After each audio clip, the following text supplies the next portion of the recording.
സാധാരണക്കാരുടെ ജീവിതത്തിലെ സംഭവങ്ങളെ അസാധാരണമാക്കി അവതരിപ്പിച്ച പ്രിയപ്പെട്ട എഴുത്തുകാരൻ ബേപ്പൂർ സുൽത്താൻ എന്ന വൈക്കം മുഹമ്മദ് ബഷീർ. അദ്ദേഹത്തിൻ്റെ ഓർമ്മദിനത്തിൻ്റെ ഭാഗമായി അദ്ദേഹത്തിൻ്റെ രചനകളിലൂടെയും രചനകളിലെ കഥാപാത്രങ്ങളിലൂടെയും നമുക്കൊന്ന് സഞ്ചരിക്കാം. ആന, കടുവ, സിംഹം, അങ്ങനെ ഒട്ടേറെ ജന്തുക്കള്, കാക്ക, മയില്, പരുന്ത്, അങ്ങനെ ഒട്ടേറെ പക്ഷികള്.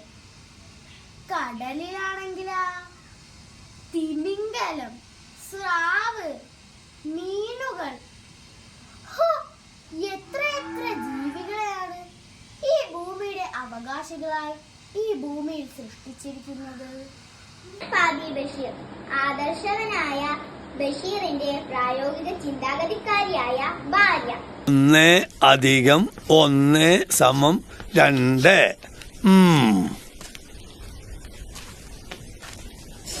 കണക്ക് ശാസ്ത്രത്തിൽ നീ ഒരു പുതിയ തത്വം കണ്ടുപിടിച്ചല്ലേടാ കേരള വെഞ്ചാല്.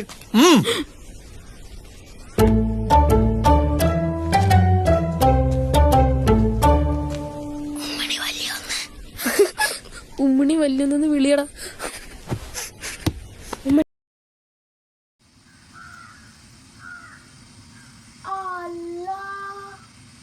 നമ്മടെ ആട് പൊള്ള വലിച്ച് കിടക്കണുണ്ടാവും, ഭക്ഷണം കൊടുക്ക.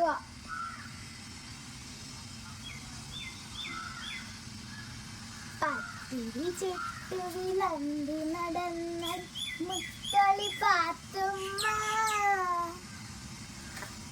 ഹായ്, നല്ല ശീലായിട്ടുണ്ടല്ലോ, നല്ല വളർന്നിട്ടുണ്ട്. ഇതാവാം ഇന്നത്തെ ഉപ്പേരി. പത്തിരി ചുട്ടു വിളമ്പി നടന്നൊരു മുത്തളി പാത്തുമ്മ. അല്ല, എല്ലാരും ഉണ്ടല്ലോ, അങ്ങോട്ട് മാറിനിട്ട് ചെയ്താനേ. അല്ല, നിങ്ങളാരേരും നമ്മുടെ ആടിന് കഞ്ഞിവെള്ളം കൊടുത്തേനു? എൻ്റെ ആടിന് കഞ്ഞിവെള്ള? എൻ്റെ ആട് ഇവിടെയുള്ള പുസ്തകവും കടലാസും സകലമാന ചണ്ടി ഭണ്ഡാരം തിന്ന് തീർത്തേക്കണ്. ഇനിയിപ്പോൾ കഞ്ഞിവെള്ളം ഇല്ലാഞ്ഞിട്ടാണ്.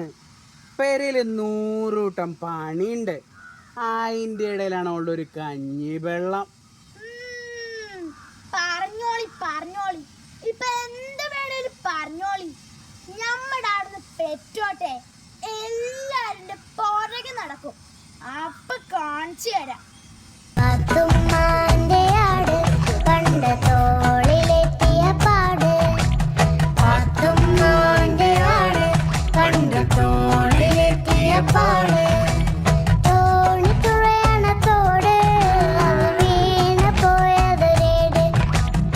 ഞാൻ ഈ കായ വറുത്തത് എല്ലാവർക്കും ഓരോ കഷ്ണം കൊടുക്കട്ടെ?